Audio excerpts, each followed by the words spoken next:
This year, Hillary Clinton had the tactical advantage of being the second candidate to announce her running mate. Donald Trump had selected Indiana Governor and that guy in action movies who always says, "Sir, I think you might want to have a look at this," Mike Pence. So Hillary had a wide variety of options to counteract that. She could have selected Elizabeth Warren in an appeal to progressives. She could have selected Al Franken, given that Donald Trump is primarily an entertainer. Or she could have taken a page from these sketches in my diary and selected New Jersey Senator and international dreamboat Cory Booker. But instead, she decided to appeal to the all-important swing voters. These are the people that say to themselves, I'm not really sure about this white, moderate establishment Democrat who's kind of from the South. You know what she needs to balance the ticket? Another white, moderate establishment Democrat who's kind of from the South. So all of them might be happy right now. The rest of us are left to wonder, who the hell is Tim Kaine?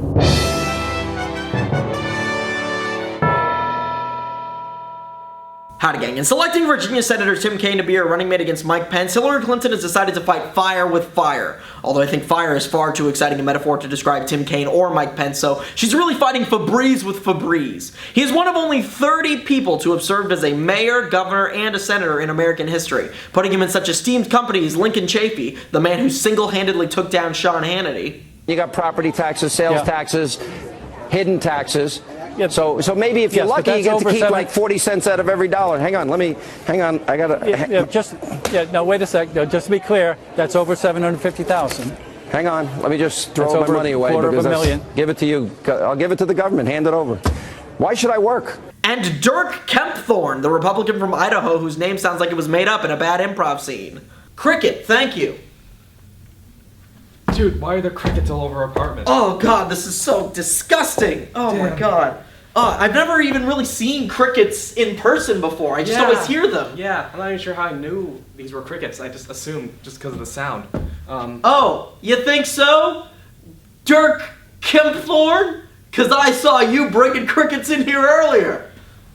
You know, I've been trying to find new hobbies, so what do you expect? So with those credentials, how could anyone not be excited about, oh god. I should know this. Help me out with this one, Donald Trump. First act he did in New Jersey was ask for a $4 billion tax increase, and he was not very popular in New Jersey, and he still is. New Jersey, huh? Oh! Former New Jersey Governor Tim Kaine, who served from 1982 to 1990, and is 81 years old, and a Republican. Are we sure that's who we're talking about? He was not very popular in New Jersey, and he still is. What? I mean Virginia.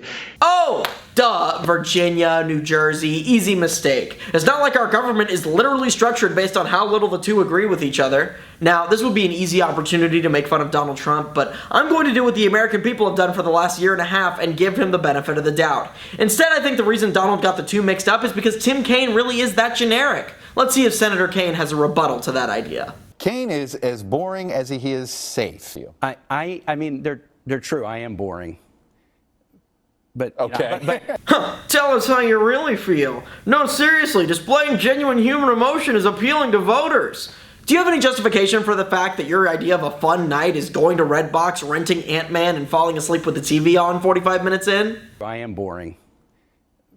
But okay. But boring is the fastest growing demographic in this country. Yeah. So there you go. You know what's bad? When Chuck Todd doesn't even give your joke a pity laugh. Boring people are the fastest growing population in America? What does that even mean? Is he saying that boring people tend to live longer because they take fewer exciting risks and therefore reproduce more? Or do they settle down earlier and have more kids? Or are the people of Kansas just mad thirsty 24/7?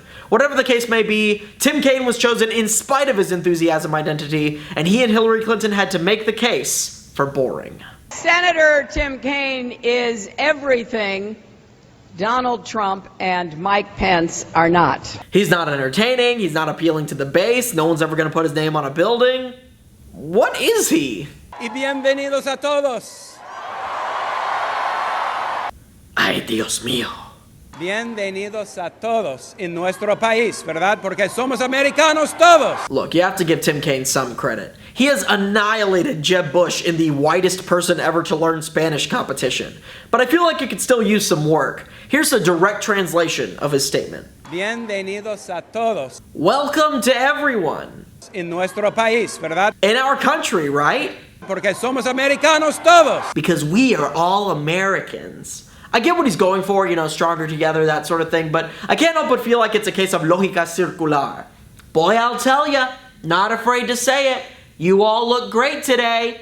And it's not just because you're from America. No siree, Bob. It's because you are all Americans. I'm feeling a lot of things today. Strange feelings I've never felt before, like relevance. And we're going to be compañeros de alma in this great lucha ahead.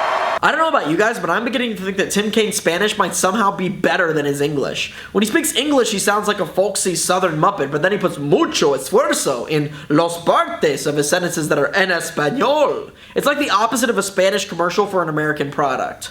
Si quieres liderazgo, si quieres valentía, si quieres aburrimiento, vota por Tim Kaine. Y también disfruta Reese's Peanut Butter Cup.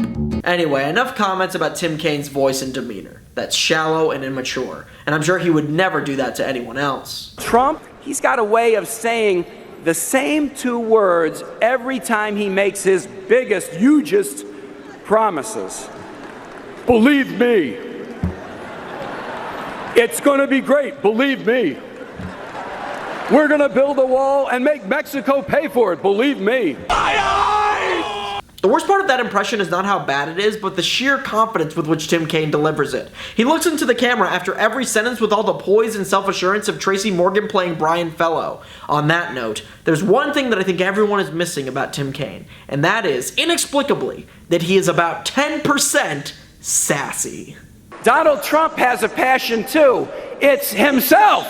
Tim Kaine is like your middle school drama teacher who likes to joke with the kids, and you're never quite sure whether to laugh or not, because while he appears to be aggressively harmless, he does manage somehow to wield enormous power over you. So, do you laugh at the risk of making him mad because he's not joking, or do you not laugh at the risk of making him sad because he is joking? Ultimately, you just have to wait for him to move on to the next thing. And speaking of moving on to the next thing, Tim Kaine has a particular segue that he loves to use. Hey, Donald, what are you hiding? I just kept expecting him to follow one of those heys with, let's all go out for some Pinkberry, huh? Or, hey, it's 9 p.m., but I'm still up for some fun. Who wants to go to Yogurtland? Or, hey, champ, winning isn't everything. You know who never won a baseball game in his whole life? That's right, your Uncle Tim. They wouldn't even put me on the JV team, and I thought to myself, gosh, if I'm not good at baseball, maybe I'm not good at anything. But you know what I did? I picked myself up, brushed myself off, and move on. So what do you say, you and me go out for some Tutti Frutti? Look, Tim Kaine is just fine. He's a 79 on a chemistry test that you thought you failed. Fine. He's the movies Thor, Spectre, and Over the Hedge all rolled up into one. Fine. He's a weekend trip to Branson, Missouri. He's Pepsi when you wanted Coke. He's a rerun of MASH when you're hanging out with Grandpa. He's the entire lineup of Kids WB. He's this video when you've seen real comedians making jokes about Tim Kaine for a whole month. He's Tim Kaine. And he'll do, folks. He'll do. Chris Christie has dedicated himself so strongly to the Trump campaign ever since he dropped out himself that it's almost borderline on obsession. In fact, it sort of draws comparisons to another pathetic side character that we want to see go away. Every time I'm faced with a decision, I close my eyes and see the same picture. Whenever I consider an action, I ask myself, will this action help to make this picture a reality?